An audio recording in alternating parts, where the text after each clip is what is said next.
큰 믿음으로 역사에 주시옵소서. 감사드리며 예수님의 이름으로 기도드립니다. 아멘.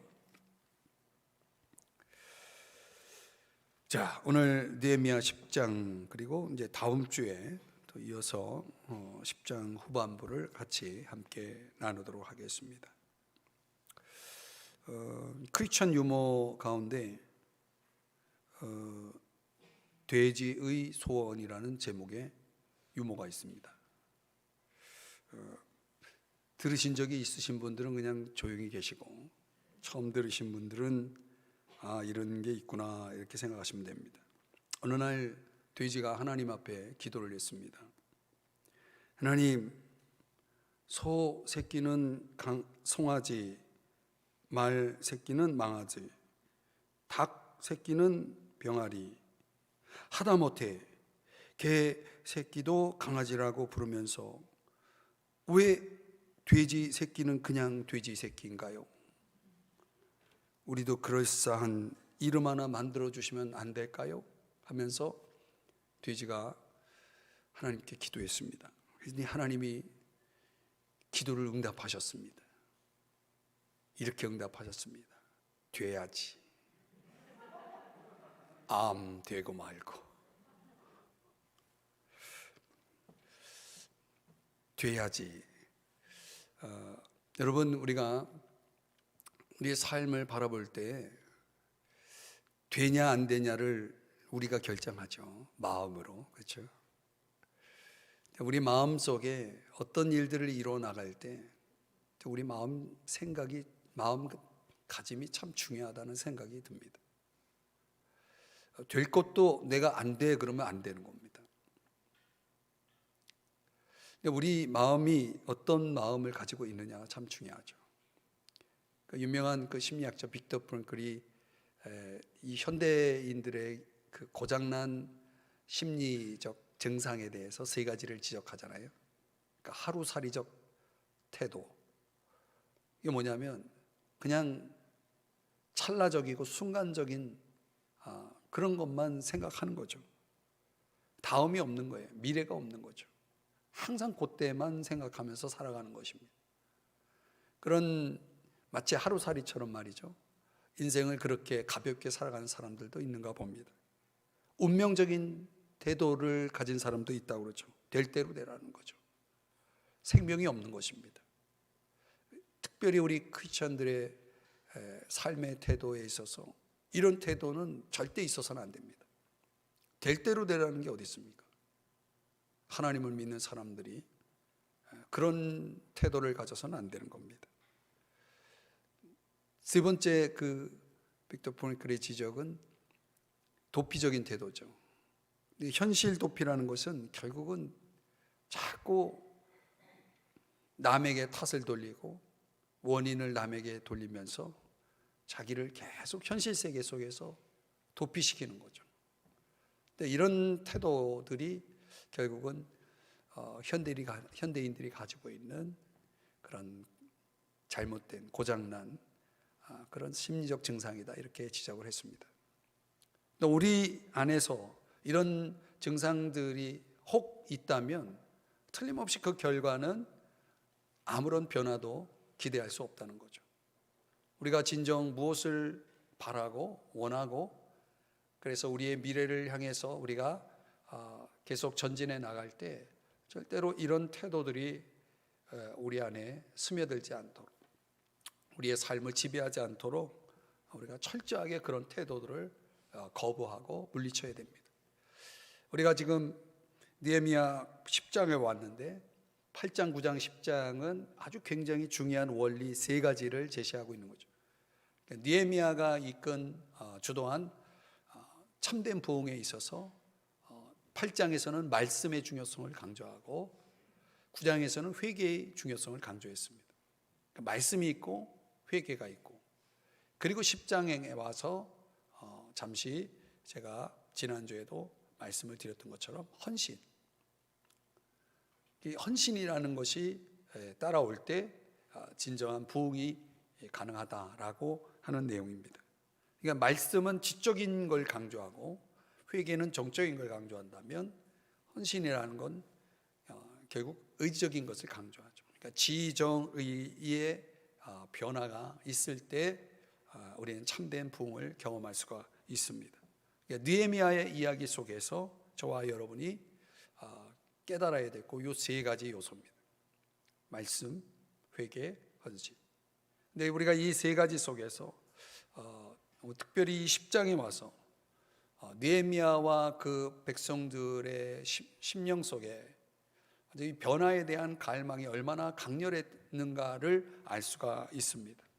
그래서 그런 변화를 위해서 그들이 먼저 순차적으로 해야 할 일들이 무엇인지를 우선순위를 정해서 하나씩 하나씩 이제 그 문제를 풀어가는 것을 보여주고 있습니다. 그래서 우리가 지난번에 살펴봤던 9장 38절의 내용을 잠시 한번 같이 읽어보겠습니다. 같이 이 말씀을 읽습니다. 시작. 우리가 이 모든 일로 말미암아 이제 견고한 언약을 세워 기록하고 우리의 방백들과 레위 사람들과 제사장들이 다 임봉하나이다 하였느니라. 자, 여기 견고한 언약을 세워 그랬죠. 문자적으로는 언약을 세우다라고 하는 이 단어가 자르다라는 뜻을 가지고 있대요. 자르다. 이 자르다, 뭘 자른다는 거냐? 이거는 설명하자면 이런 겁니다. 어떤 그 양자 간의 약속, 계약을 맺을 때 그 계약에 준한 어떤 서로 간의 계약의 의무라는 것이 있을 거 아닙니까? 그런 의무를 지켜야 되는데 의무를 지키지 않을 때는 죽음을 면치 못한다라고 하는 것을 서로에게 약속하는 겁니다. 그것을 상징적으로 나타낸 의식이 뭐냐면 짐승을 찢어서 양쪽에다 놓고 둘이 양자가 그 찢어진 동물을 찢어서 둘로 쪼개 가지고 그 사이를 지나가는 것입니다. 이 내용이 여러분 어디에서 이 장면을 여러분들이 봤죠? 그렇죠. 아브라함이 하나님과 언약을 맺을 때 그렇게 했죠. 이게 고대 사회의 계약을 체결할 때에 가졌던 습관 중에 하나라고 합니다. 거기서 이제 메리트라고 하는 히브리어 단어가 등장하는데 그게 우리말로는 언약이라는 단어입니다. 그러니까 어떤 약속을 할 때 서로가 맹세하는 거죠. 우리가 죽음을 각오하고 이 약속을 지키자. 그랬을 때 그 죽음을 상징하는 한 동물의 몸을 찢어서 그 사이를 지나가는 의식들을 치르면서 결국은 그 약속에 대한 맹세를 하는 거죠. 서로 간에. 그 서로 간의 맹세를 더 분명하게 하기 위해서 그들이 한 일이 뭐냐면 임봉하나이다 합니다. 임봉하나이다. 자, 이 임봉이라고 하는 단어, 도장 위에 있다라는 그런 뜻인데요. 당시에 성경 당시에는 도장 진흙을 구워서 만든 도장으로 이제 어떤 맹세한 거에 대해서 거기다 인을 치는 거죠. 도장을 찍는 거죠. 도장을 찍고 나서 그것을 봉하는 겁니다. 그래서 임봉입니다. 말하자면 우리말로 얘기하면 그냥 어떤 것에 대해서 서명을 했다는 것입니다. 여러분들이 이제 사무총회와 관련해서 어떤 사람은 내가 여기 이 회의의 어떤 모든 내용에 대해서 결과에 대해서 내가 찬성하든 반대를 하든 회의 모든 결과에 대해서 내가 위임을 한다, 동의한다 이런 차원에서 사인을 하잖아요. 근데 이제 사인보다 더 확실한 게 뭡니까? 도장이죠. 도장을 찍고 여러분들이 인감 도장 이런 걸 사용하잖아요. 도장을 찍어서 그 분명한 맹세의 강력함을 시사하는 것입니다. 이런 행위의 목적이 뭐냐면 왜 이 임봉을 하는가? 이거는 우리가 진정성 있는 변화를 앞으로 진행해 나갈 것이라고 하는 표시죠. 사람이 말로는 참 잘하죠. 말로는 뭐든지 할 수 있죠. 이게 말로만 이루어지는 것들이 너무나 많다 보니까 말로 구두상으로 이루어지는 것에 대한 실효성이 없는 거죠. 내가 그래 찬성해 이렇게 말로는 해놓고 나중에 와서 딴 말 할 수 있는 거죠. 그래서 뭐예요? 도장을 찍는 거예요. 오늘 성경에서는 임봉이라고 하죠. 그래서 제가 오늘 여러분들과 같이 묵상할 주제는 임봉의 교훈입니다. 왜 임봉이라는 것을 느헤미야는 이런 방식을 선택했을까? 이게 임봉의 교훈 속에서 저와 여러분이 진정한 변화라고 하는 필수 요소를 묵상해 볼 수 있다는 것입니다. 진정한 변화라고 하기 위해서는 임봉이라는 의식이 필요했던 거죠. 이 임봉이라는 의식이 왜 필요했는가? 그것이 진정한 변화와 어떤 연관성을 가지고 있는가? 세 가지로 요약해 볼 수가 있습니다. 첫 번째는요, 문서화하는 것입니다. 이 진정한 변화가 이루어지기 위해서 우리들에게, 저와 여러분에게 필요한 것이 뭐냐면 문서화하는 것입니다. 기록한다는 거죠. 자, 9장 38절 다시 보시면 기록하고라고 되어 있죠. 기록하고.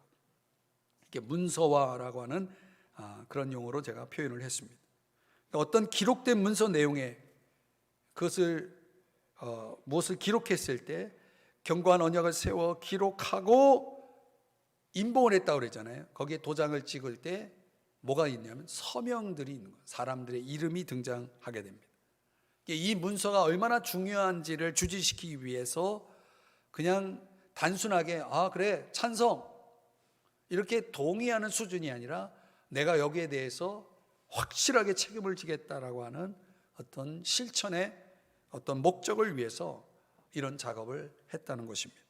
그러니까 느헤미야가 그의 동료들과 백성들과 이렇게 생각하고 있는 거예요.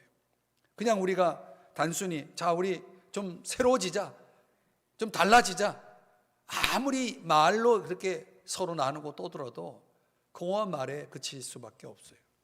그 공허한 말이 되지 않기 위해서는, 그렇게 되지 않기 위해서는 우리는 정말 서로가 약속을 하고 그 약속에 대한 이행에 대해서 서로가 책임을 지는, 내가 그렇게 입을 열어서 내가 말했으면 그 말에 대해서 내가 확실히 내가 책임을 지겠다, 그 말에 대한 신뢰성을 갖도록 하기 위해서 그 약속을 지킬 것에 대한 어떤 증명 차원에서 서명을 합니다라고 하는 그런 차원인 겁니다. 이 문서라고 하는 것이 우리에게 주는 유익이 그런 차원에서는 두 가지가 있는 거예요. 말로 끝나지 않게 된다는 거죠. 근거에 의해서. 그러니까 어떤 헌신이라는 것이, 어떤 순종이라는 것이 구체화되지 않으면 흐지부지 될 가능성이 상당히 큽니다. 여러분이 무엇을 실천하기 위해서는 머릿속에 있는 것들은 다 공허한 그런 내용으로 끝날 가능성이 큽니다. 기록하는 거죠. 어디에다가 확실하게 그 자료를, 근거를 남겨놓는 것입니다. 그랬을 때 우리 신앙이라는 것이 얼마든지 공허한 말로 끝날 수 있는 그런 여지를 두지 않는 것입니다. 신앙은 구체적이어야 됩니다. 머리로 하는 신앙은 진정한 신앙이 될 수가 없습니다. 그리고 그런 신앙에는 아무런 변화가 일어나지 않습니다. 또 우리의 신앙이라는 것이 그렇게 구체적으로 이루어지기 위해서는 종이라고 하는 어떤 지면을 통해서 문서화하는 것으로만 끝나는 것이 아니라 사람들에게 내가 이렇게 하기로 했어 라고 공개적으로 고백할 필요가 있습니다. 모든 사람들이 알도록, 우리의 신앙에 있어서 종종 이 방법이 얼마나 유효한지 여러분들이 경험할 수 있습니다. 공개적으로 고백하는 것이 중요하다는 것이죠.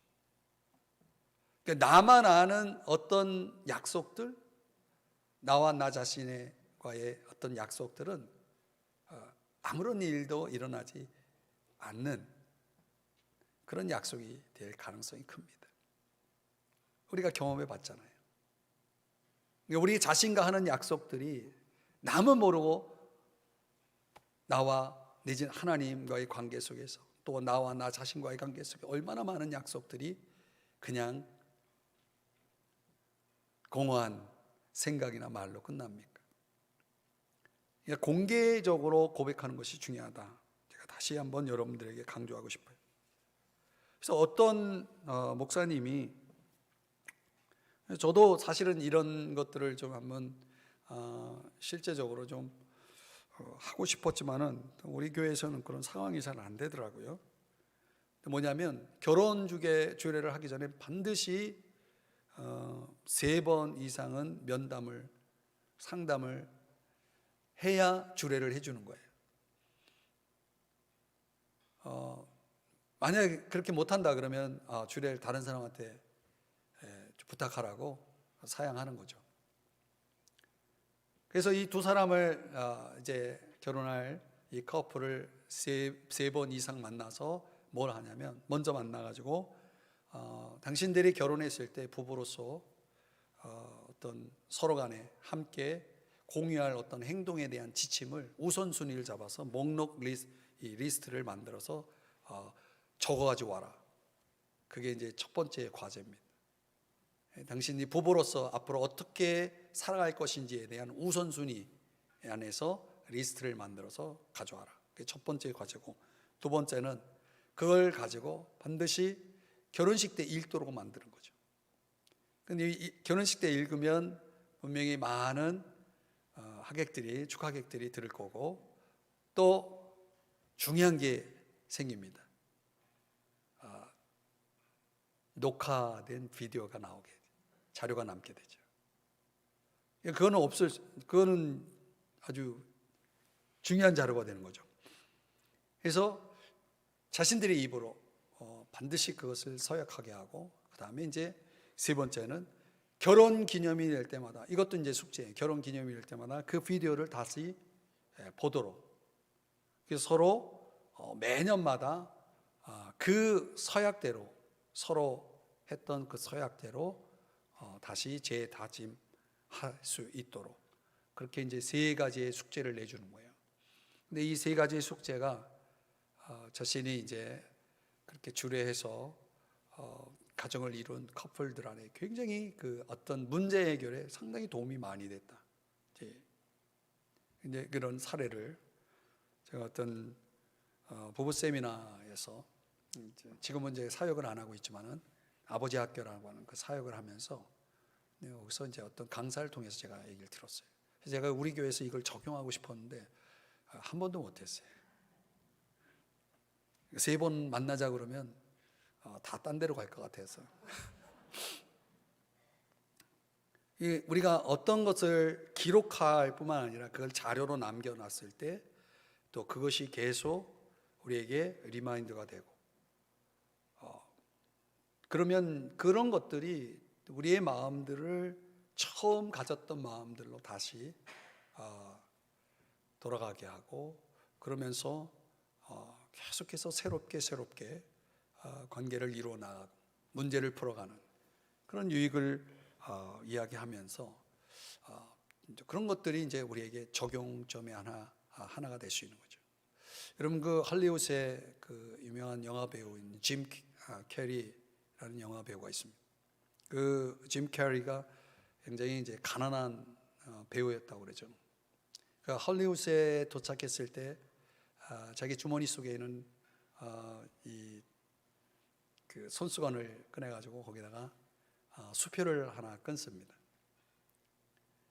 자기를 수령자로 해가지고, 그 수령인으로 해가지고 그 $10,000 수표를 끊습니다. 그리고 그 수표는 이제 10년 후에 그걸 받을 수 있는 그런 수표를 끊어놓고 지갑에다 그걸 간직해 놓고 수시로 지갑을 열어볼 때마다 그 수표를 볼 수 있도록 그렇게 했다는 거예요. 계속적으로 그 수표를 보면서 자기가 왜 열심히 살아야 하는지, 자기가 무엇을 향해 가고 있는지를 그 $10,000 그 수표, 자기를 수령인으로 해서 끄는 그 $10,000 수표를 보면서 배우 생활을 시작했다는 거예요. 그게 유명해진 거죠. 지금 자기를 지금의 배우로 만든 그 카드가 이제 바로 이거였다. 그러면서 이제 그런 내용이 있습니다.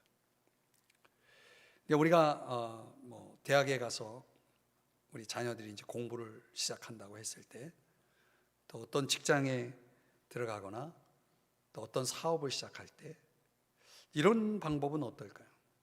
여러분들이 이 인봉의 교훈을 적용해 보는 것입니다. 그래서 내가 진정 바라는 어떤 나의 소원, 또 어떤 변화, 그것을 위해서 어떤 내가 세우고 있는 어떤 그런 목표, 목적들을, 우선순위를 기록해 두는 거죠. 그래서 그것을 계속해서 여러분들이 포스트잇이나 이런 것들을 통해서 여러분들이 기록해 놓은 것들을 수시로 보면서 점검하면서 조금씩 여러분들이 여러분의 꿈을, 여러분의 목표를 이루어 나가는 그런 모습들, 이게 인봉의 교훈 첫 번째로 저와 여러분이 배울 수 있는 아주 중요한 적용점이죠. 이렇게 변화를 원한다면 여러분 어떻게 하라고요? 문서화하라. 확실하게 그 근거를 여러분들이 확인할 수 있고 점검할 수 있는 차원에서의 기록을 여러분이 해 두라는 것입니다. 두 번째가 모범입니다. 9장 38절에 보면은 우리의 방백들과 레위 사람들과 제사장들이 다 인봉하나이다. 여기 소개되고 있는 이 세 부류의 사람들은 다 지도자급들입니다. 누구보다도 모범적인 삶을 살아가겠다라고 결단을 한 것입니다. 이 방백들과 레위 사람들과 제사장들의 가장 앞에서 그 모범을 보인 사람이 누군가, 우리 한번 10장 1절을 한번 보시면은요, 다시 한번 보겠습니다. 그 인봉한 자는 하면서 이제 사람 이름이 등장합니다. 하가랴의 아들 총독 느헤미야와 시드기야, 그리고 쉼표가 나오죠. 자, 느헤미야가 가장 먼저 언급됩니다. 그러니까 서명자의 도장을 찍고 서명한 사람의 첫 번째 이름으로 느헤미야가 올라 있는 것이죠. 느헤미야가 이런 공개 서약에 있어서 누구보다도 가장 앞에 서 있다는 것은 무엇을 얘기하냐면 그가 가장 먼저 모범을 보여주었다라고 하는 것입니다. 84명의 이 리스트가, 오늘 이 서명 리스트 중에 가장 먼저 느헤미야 이름이 등장하고 있는 것입니다.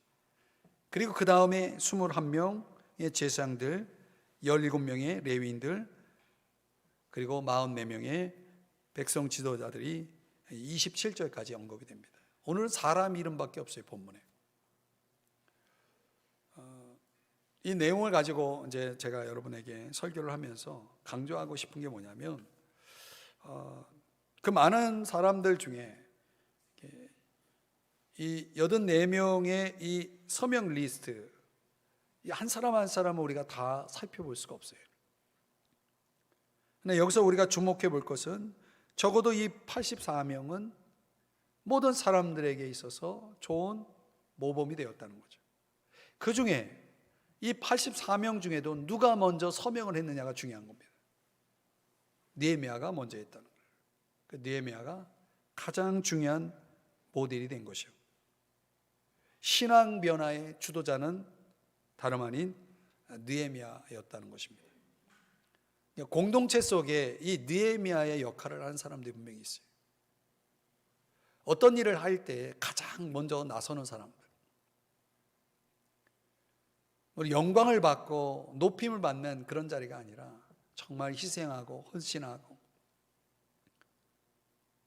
고생하는 그런 아주 그런 험난한 그런 자리에 누구보다도 앞장서서 내가 먼저 하겠습니다라고 나서는 사람들, 이런 사람들이 느헤미야 같은 사람이죠.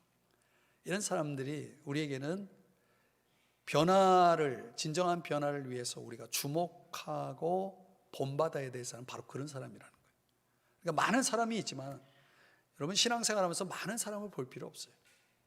내가 딱 한 사람만 딱 정해놓고 그 좋은 모델 하나 딱 한 사람만 있어도 내 신앙에서 전혀 문제가 없습니다. 그런 모델만 따라가면 되는 거예요. 전혀 모범이 되지 않는 사람을 바라보면서 시험 들 필요 없어요. 좋은 모델 한 사람만 있어도 우리의 신앙에서는 충분합니다. 그러니까 느헤미야 한 사람이 그 진정한 변화를 주도했고, 그 변화를 보면서 또 모범을 보면서 두 번째, 세 번째, 네 번째 계속 한 사람 한 사람 거기에다가 사인을 하기 시작하는 거죠. 서명을 하기 시작하는 거죠. 그러면서 84명이 나온 것입니다. 그 한 사람이 얼마나 중요합니까? 1914년에 어니스트 세클톤이라고 하는 사람이 있습니다. 남북 이 탐험에 있어서 아주 굉장히 명성 있는 사람이었다고 합니다. 그가 이제 남극을 정복하고 이제 북극을 여행하기 위해서 사람들을 모집하는데 20명을 뽑는데 5,000명이 응시를 합니다. 굉장히 그 당시에 1914년이니까 굉장히 오래전의 이야기잖아요. 그 당시에 뭐 장비라든가 모든 것이 열악했겠죠. 그러니까 북극 위험이 그 여행을 동참한다라고 하는 것은 거의 목숨을 거는 것이라고 볼 수도 있습니다. 그 사람들을 구하기 위해서 신문 광고에 이런 내용들을 소개했다고 그래요. 최소한의 급여, 매서운 추위 감수, 수개월간 햇빛 구경 못함, 항상 위험 감수, 귀국 보장할 수 없음, 이런 내용이 신문제 광고에다가 소개됐는데 5,000명이 응시를 한 거예요. 20명밖에 뽑지 않는데. 왜 그렇게 많은 사람들이 응시했는가? 이유는 간단해요. 이게 세클톤이라고 하는 사람의 명성, 뭔가 그와 함께하면 뭔가를 기대할 수 있는 이 세클톤이라고 하는 한 사람에 대한 그 명성의 그 영향력에 대한 매료라고 볼 수 있죠. 한 사람 때문에 많은 사람들이 그 위험한 여행에 동참하고자 지원을 했다는 것입니다. 20명을 뽑아가지고 북극 탐험을 시작을 했습니다. 이제 북극에 도착하자마자 배가 박살이 났고요. 이제 사느냐 죽느냐, 거기 함께하는 모든 사람들이 사느냐 죽느냐, 이제 구조를 요청하지 않으면은 얼마 안 있다가 곧 죽어야 될 그런 아주 위험한 상황이 된 것이죠. 그때 이 세클톤이라는 사람이, 이 명성 있는 그가 한 일이 뭐냐면 그 20명 중에 몇 사람을 또 택해서 1600km 떨어진 곳까지 구조를 위해서 필요한 배를 구하기 위해서 그 몇 사람과 함께, 그것도 자원한 몇 사람과 함께 이렇게 구조를 위한 어떤 그런 방안을 대안을 위해서 여행을 간 겁니다. 그리고 마침내 구조할 수 있는 배를 준비해 가지고 돌아왔어요. 돌아왔을 때 그 남아 있었던 사람들 향해서 외친 한마디가 이거였대요. 모두 무사한가? 그리고 그 1600km를 다녀오면서 구조할 수 있는 그런 것들을 준비해서 돌아오면서 가장 힘들고 어려울 때마다 그 세클톤이라는 사람이 가장 먼저 앞장서서 나서서 그 일들을 수행했다는 그런 이야기입니다. 결국은 인봉의 교훈 속에서 이 진정한 변화를 위한 필수적인 요소가 무엇인가라고 하는 차원에서 묵상을 할 때 왜 이름이 이 느헤미야라고 하는 이 한 사람이 맨 앞에 등장하는가라는 것을 묵상하면서 제가 깨달은 게 그거예요. 이게 참 중요하구나. 이 모델이 참 중요하구나. 신앙 여정 속에는, 우리 인생 여정 속에는 이런 참 변화를 위해서 이런 필수가 반드시 있어야 된다는 거죠. 좋은 모범을 보여주는 좋은 모델, 이런 변화의 모델을 우리가 갖는 것이 굉장히 중요하다는 것입니다. 물론 그것이 실제적인 인물이 꼭 그 실제적인 인물이 될 필요는 없습니다. 역사적 인물 가운데, 아니면 성경에 나오는 인물 가운데도 여러분의 모델은 있을 수 있어요. 현실 세계 속에 모델이 없다면 여러분이 어떤 역사나 성경 속에서 그 인물을 여러분들의 모델로 삼아서 여러분의 인생을 살아갈 수도 있는 거죠. 중요한 거는 어떻든 좋은 모범, 그 모범을 주목하고 좋은 모델, 변화의 모델을 따르는 것, 이것이 우리가 변화를 위해서 가장 신경 써야 될 중요한 요소다라는 것입니다. 마지막 세 번째는 구별됨입니다. 구별됨. 자, 이 말씀을 이제 제가 풀면서 굉장히 고심을 많이 했는데요. 10장 1절과 2절에 보면은 성경 어디에도 이렇게 끝나는 구절이 별로 없어요. 자, 보세요. 그 임봉한 자는 하가랴의 아들 총독 느헤미야와 시드기야. 이 문장 구조상 접속사 와우라는 접속사가 시드기야와 느헤미야 그 사이에는 접속사가 들어가 있어요. 여러분이 굳이 이런 문장 구조를 설명하는 이유는 이 구별됨이라는 게 왜 이 단어가 등장했는지를 설명하는 겁니다. 그리고 1절이 어떻게 끝나냐면 쉼표로 끝나죠.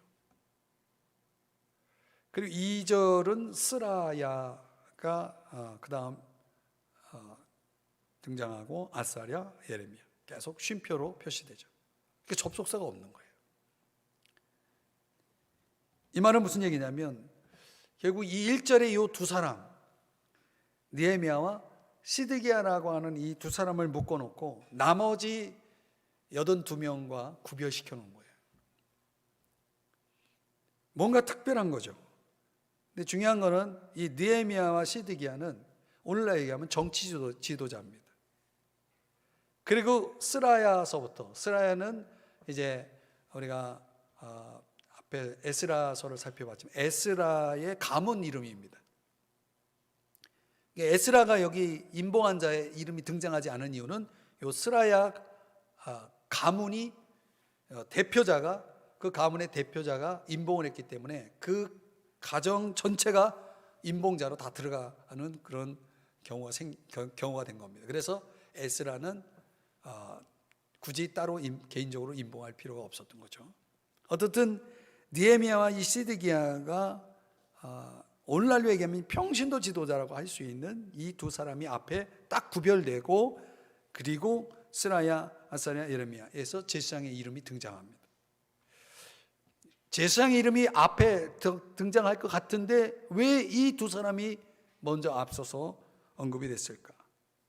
저는 이 부분을 좀 심상치 않게 제가 이제 본 거죠. 야, 이거 뭔가 이유가 있겠다. 그래서 제가 이제 묵상을 하면서 생각한 건 뭐냐면, 백성들에게 있어서는 종교 지도자들보다는 이런 평범한 정치적 지도자, 평신도 지도자 안에서 더 큰 어떤 모델상을 발견하지 않았는가. 뭔가 특별한 그들에게 있는 어떤 구별됨이 있었다는 것입니다. 변화를 주도할 만큼의 가장 좋은 모델로서 그 당시 총독 느헤미야와 그리고 시드기야를 언급하고 있는 이유가 바로 거기에 있지 않는가. 그 이후의 이름 내용들을 이렇게 하나씩 제가 연구를 해보니까 여기 소개되고 있는 이름들의 의미가 다 굉장히 하나님과의 관계 속에서 굉장히 참 훌륭한 의미를 갖고 있는, 그 하나님에 대한 어떤 경험, 하나님에 대한 알미 굉장히 깊이가 있는 사람들의 그런 부류다라는 것을 알 수가 있습니다. 예를 들면 아사랴라고 하는 사람은 역시 가문명인데요. 오늘 우리로 말하면 이씨, 김씨 뭐 이런 걸 의미하는 겁니다. 여호와께서 도우셨다 이런 뜻입니다. 예레미야, 여호와께서 일어나실 것이다. 아마리아, 여호와께서 말씀하셨다. 스바냐, 여호와께서 솜씨셨다. 여기 그 소개되고 있는 이 84명의 이름들을 다 하나씩 하나씩 이렇게 조금 의미들을 찾아서 연구를 해봤거든요. 뭐 시간상 다 소개할 수는 없지만 이 내용, 그리고 또 9절 이하에 언급되고 있는 사람들을 보니까 앞에 8장에서 율법을 가르치는 일에 쓰임을 받았던 그런 역할을 했던 사람들의 이름이 블라야, 또 그리다, 하난, 이런 사람들이 또 여기에 언급되는 것을 볼 수 있습니다. 그래서 이제 제가 생각한 게 뭐냐면, 이름의 의미라든가 또는 그들의 신분이라든가 가문이라든가 역할을 종합해 보면 딱 두 가지로 요약됩니다. 첫 번째는 하나님을 아는 사람이었다. 두 번째는 언약에 있어서 참으로 모범이 될 수 있는 구별된 사람들이었다. 그러니까 우리가 볼 때 하나님과의 관계 1대1이죠. 하나님과의 관계라는 건 1대1이죠. 내적으로 하나님과의 관계가 정말 깊이 있게 되어져 있는, 형성되어 있는 사람으로서, 또 어떤 실천적인 차원에서 언약에 있어서도 정말 말 따로 행동 따로가 아니라 이런 면에서 모범을 보이는 그런 사람들이 이 84명의 목록 속에 들어와 있구나. 이게 말하자면 뭡니까? 구별됨이죠. 느헤미야 10장 28절, 다음 주에 살펴볼 내용이지만 결국은 이들이 행동으로 보여준 것들이 뭐냐면 이방 사람과 절교하고 그래요. 이런 부분들은 결국은 다르게 살겠다라고 하는 분명한 의지를 표현한 거거든요. 또 10장 28절 끝부분에 보면은 하나님의 율법을 준행하는 모든 자와 그들의 아내와 그들의 자녀들 곧 지식과 총명이 있는 자들, 이게 가족 전체가 하나님의 말씀을 따라 사는 그런 구성원들이라는 것을 알 수가 있습니다.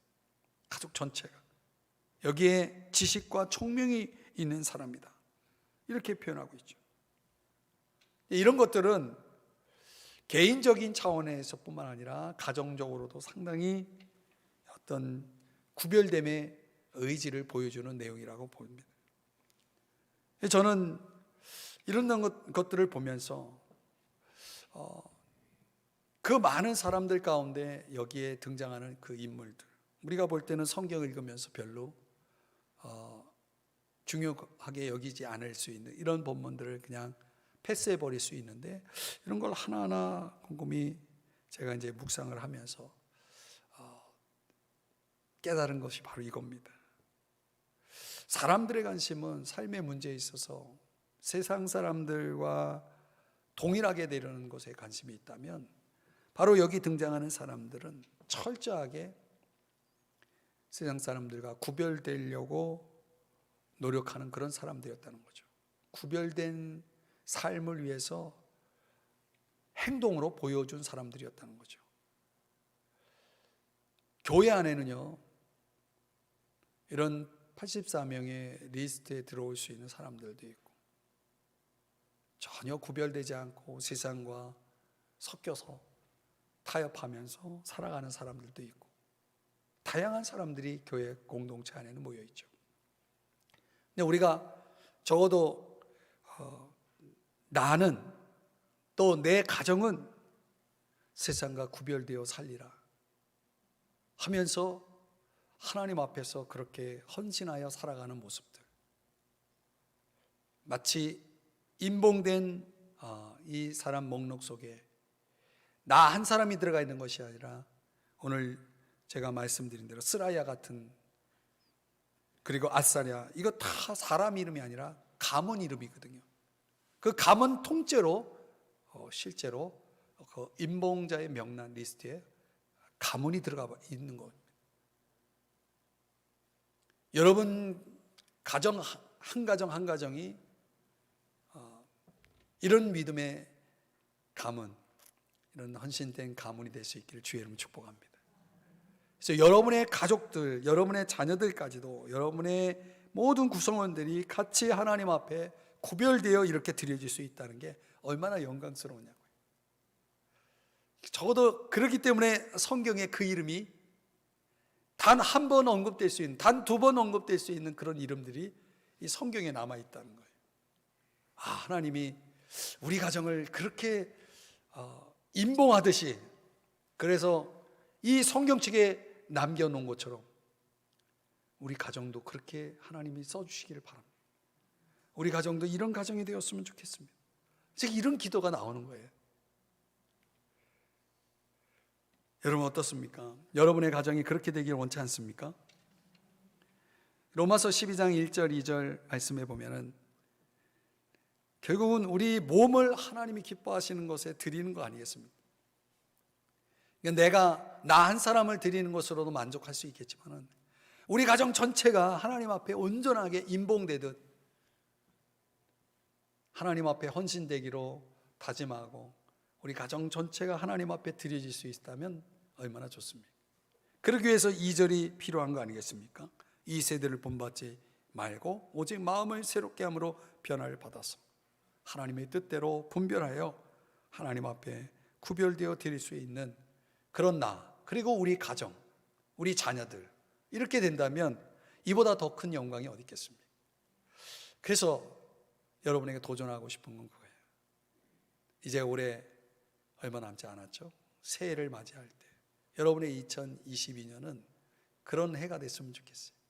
여러분의 가문이 나 한 사람이 아니라 여러분의 가문이, 여러분의 가족이 하나님 앞에 다 임봉되어서 하나님 앞에 온전히 헌신되는 온 가족이 한 마음이 돼서 하나님이 기뻐하시는 거룩한 산제물이 되어서 드려지는 그런 복된 가정이 될 수 있기를 주의 이름으로 축복합니다. 그걸 위해서 저와 여러분이 이제 오늘 기도해야 됩니다. 하나님, 아직도 믿음이 약하거나 아직도 하나님을 떠나 있거나 아직도 하나님을 대적하거나 어떤 모습으로 서 있든 부족하고 연약한 나의 자녀들을, 나의 가족을, 나의 이웃을 하나님 이런 모습으로 영광스럽게 그 이름이 성경에 남아있듯이 하나님의 생명책에, 하나님의 심판책에 우리 가정이 이렇게 임봉되어서 하나님 온전하게 드려지는 그런 영광을 보게 하여 주시옵소서. 나 하나 하나님 사용하시는 게 아니라 우리 가정 통째로 사용해 주십시오.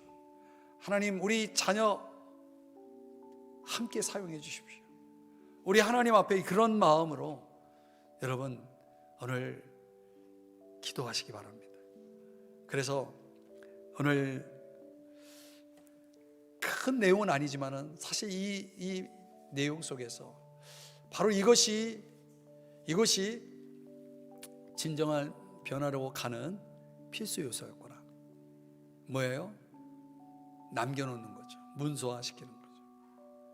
철저하게 그것이 머릿속에 있는 목표가 아니라, 계획이 아니라, 다짐이 아니라 문서화해서 그것을 구체적으로 실천해 나가는 그런 적용이 여러분에게 있기를 바랍니다. 모범, 여러분이 따르고 싶은, 본받고 싶은 실제적인 또는 성경 속의 모범을 정해서 그 모범을 깊이 있게 따라가는 모습, 그것이 필요합니다. 구별되어 하나님 앞에 온전하게 임봉되어서 헌신되어 드려지는 그런 가정을, 그런 여러분의 가문을 이루기 위해서 오늘 이 시간에 하나님 앞에 그렇게 다짐하십시다. 하나님 그렇게 써달라고 하나님 앞에 기도하면 지금은 다른 마음 속에서 멀어져 있고 또 어떻게 보면 하나님에게서 멀리 떠나 있는 그런 안타까운 가족들이 있을 수 있지만 하나님 오늘 이 기도를 꼭 들어주시고 하나님 앞에 임봉하여 드립니다. 내 가문을, 우리 가문을 주님 사용하여 주시옵소서. 주가 쓰시겠다 할 때 주님 앞에 온전하게 주님이 온전하게 써주시기를 하나님 앞에 간곡하게 기도하시고 하나님의 영광을 보시기를 주의 이름으로 축복합니다. 우리